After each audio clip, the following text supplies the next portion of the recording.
Welcome, ladies and gentlemen, to another edition of the Motown's Wrestling Review. I am your host, Tony Motown Allen, the president of the Motown's Wrestling Group. Now, if you're not already on the Motown's Wrestling Group, make sure you join on Facebook. Just search for NWG or Motown's Wrestling Group. It's been around for 12, 14, 15 years. We used to be a different group called Talking About Pro Wrestling, and then we had a issue, so we had to switch over the group. I had to reinvent the wrestling group. We had to turn from babyface to heel, or heel to babyface. If anybody was there for the heel turn, I definitely turned heel the day that we killed that group and turned it into the Motown's Wrestling Group.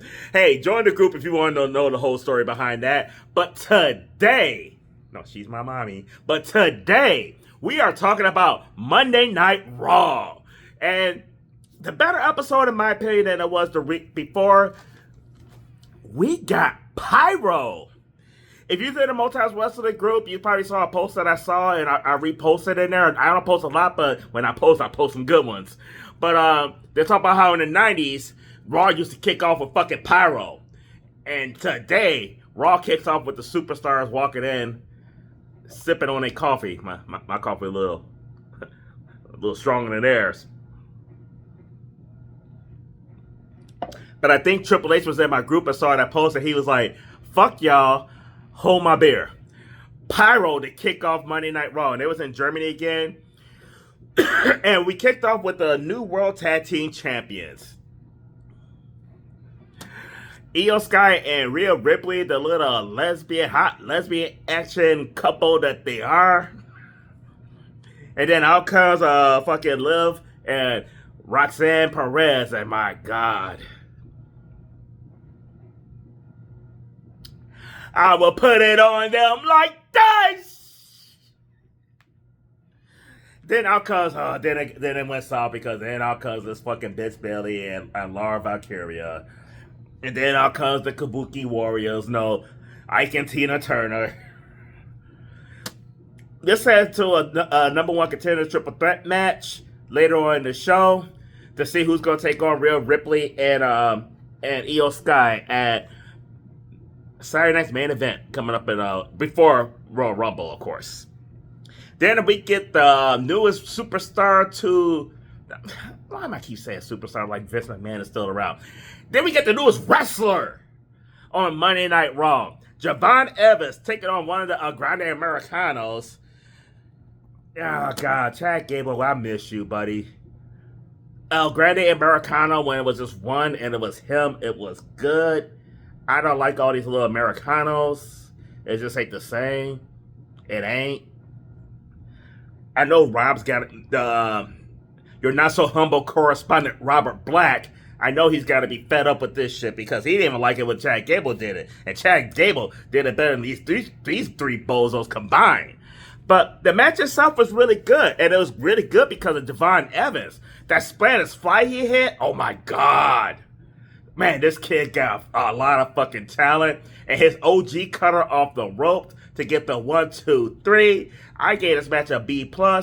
All because of Javon Evans. Not saying the Americano that he was in the ring with was savvy. I mean, he definitely was a good pairing for Javon Evans, though. But good debut for the kid on Monday Night Raw as the newest wrestler on Monday Night Raw. And then we get CM Punk out there cutting a promo. The still World Heavyweight Champion CM Punk.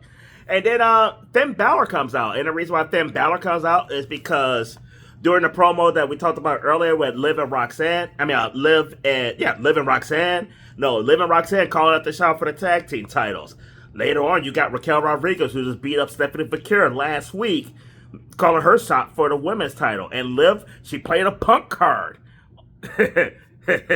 She played a Punk card on Finn Balor. They go in the back and Finn Balor's back there playing video games like he's the mastermind Bobby Rogers on fucking Call of Duty shooting up people, but he was actually playing the WWE game. And Liv was like, hey, you say you gonna be like the leader of the Judgment Day and take us to all these places and everything. And you back here playing games. We go after tag team titles. Raquel's going after the world title. What the fuck you doing, bitch? Yeah, she didn't say it, but she basically called Finn Balor a bitch. So Finn Balor decided to interrupt CM Punk because he was like, hey, when you got that title 2 months ago, I was one of the names you said you wanted to wrestle. And CM Punk was like, hey, about time you put the fucking controller down, stop shooting people on Call of Duty, and fucking step up and be a fucking man for once. And it took you 2 fucking months to finally step up to challenge me. Oh, well, we could do this shit right now. And Finn was like, no, we're going to do it next week in my hometown. Finn Balor said, I'm going to pull a CM Punk in Chicago. CM Punk called his shots in Chicago. I'm calling my shot in fucking Ireland next week. Which I fucking love for 2 reasons. Number one, and honestly kind of give you an idea that maybe he can win because it's going to be his hometown. But number two, here's the best part about it. That means when I get off work Monday Night Raw, I'll already be done recording. I can just put that shit on without walking the door at 6 p.m. Eastern Time versus waiting till 8 p.m. Eastern Time to watch it. The show will be damn near over by the time it's normally coming on. So looking forward to that. Looking forward to this match as well, too. I think Finn Balor versus Punk could be a really good match, and the fact it's in Ireland, I'm not 1,000% sure that this is going to be a guaranteed win for CM Punk, to be honest with you, though. So, definitely looking forward to this. And then we get to our next match, which is the women's #1 contender for the tag team championships. As I mentioned, Judgment Day themselves, Liv Morgan and Raquel Rodriguez are in it. The Kabuki Warriors are in it, and that bitch Bayley and that fucking Laura Valkyria. There's one team I don't put it on like this. The Judgment Day can get it like this. Match itself, I gave a B-. I was happy with the results. Liv Morgan and Roxanne Perez get the win with the Oblivion, and hey, as I told him, it was a pretty decent, unique triple threat tag match because with this one, you have 3 women in the ring at the same time. You can only tag your partner, but decent match for a women's tag match, though. So I can definitely live with it. And speaking of Dodge, even with the boot on, oh yeah, Stephanie McCurry can get it like Dodge. But I question her intelligence. Raquel Rodriguez cutting a promo. And an injured Stephanie McCurry. That's my boo. I love her to death, but beat me down once, shame on you. Beat me down twice, bitch, that's your fault.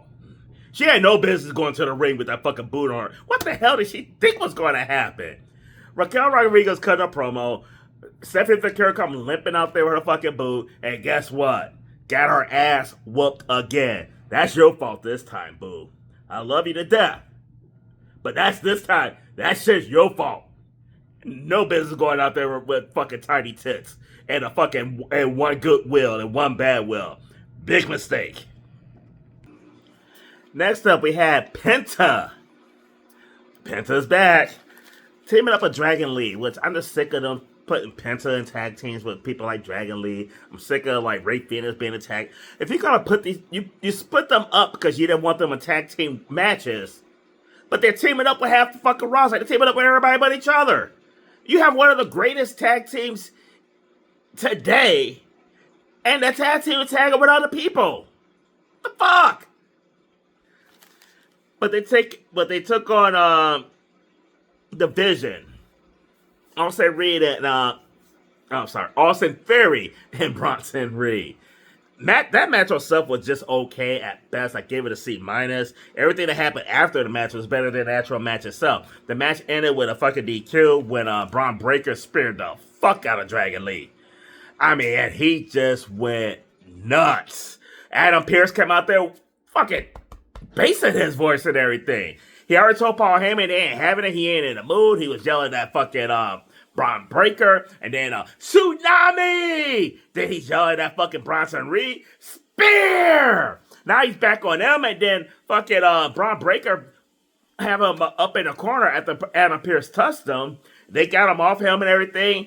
They were trying to calm Braun Breaker down, and the entire time I'm like, he's gonna fucking take him out.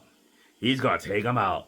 I was just like, this is definitely going to lead to Adam Pearce and an in-ring return against fucking Braun Breaker. It leads to Braun Breaker getting suspended indefinitely. And Paul Heyman was like, that's a big mistake. And he's like, you damn right he made a mistake. He's like, no, you the one that made a mistake. You touched Braun first. So Braun will be back next week. Paul Heyman's a fucking genius. And then, the main event of the night, the phenomenal AJ Styles taking on the Ring General, Gunther. This match was an A-. It was definitely my match of the night. Enjoyed this match from beginning to end. I love what these guys did do in the ring. It's going to be it's nice a preview to see what's going to come down the road, because we all know, and if you don't know, it's not a prediction. It's a spoiler. This is AJ's last year. Gunther's going to retire AJ either at WrestleMania or shortly afterwards. But AJ had him in a calf crusher and everything, let it go, and we were all just like, what the hell's going on? Why the hell did he let that go? And then AJ was talking about he tapped out. Nobody saw, but AJ kept saying he tapped out. Didn't matter. Low blow. Gunther got the drop on him. Gunther got the 1, 2, 3. The Ring General is still undefeated in 9 title matches, but the replay showed Gunther did tap out. Love this finish. Loved it. You keep AJ looking strong. You give Gunther the win. You set up the next programming with these two. And in the process, we had a really good match, which this was the match of the night. Absolutely loved it. Absolutely loved it. Now, tap out of the week, moment of the week. I'm going to throw all that into the same promo, and that's the tag team promo, because my moment of the week is fucking that fine-ass Liv Morgan and Roxanne Perez. Dice! But my tap out is that fucking bitch Bailey and Laura Valkyrie coming out right after them. This kind of just, I had a power thing going on, and it just went limp next to them. But that's all I have for you guys for today. Special shout out to the First Lady of Motown's Wrestling Group, Ty Nickerson. Make sure you guys join the Motown's Wrestling Group. She is the glue that holds all that shit together. It's on Facebook, so if you're on Facebook, search for MWG and join it. I am the president of the Motown's Wrestling Group, Tony Motown Allen. I should be back with a SmackDown review. I'm hoping to knock that out on Saturday. And until then, enjoy the rest of your week.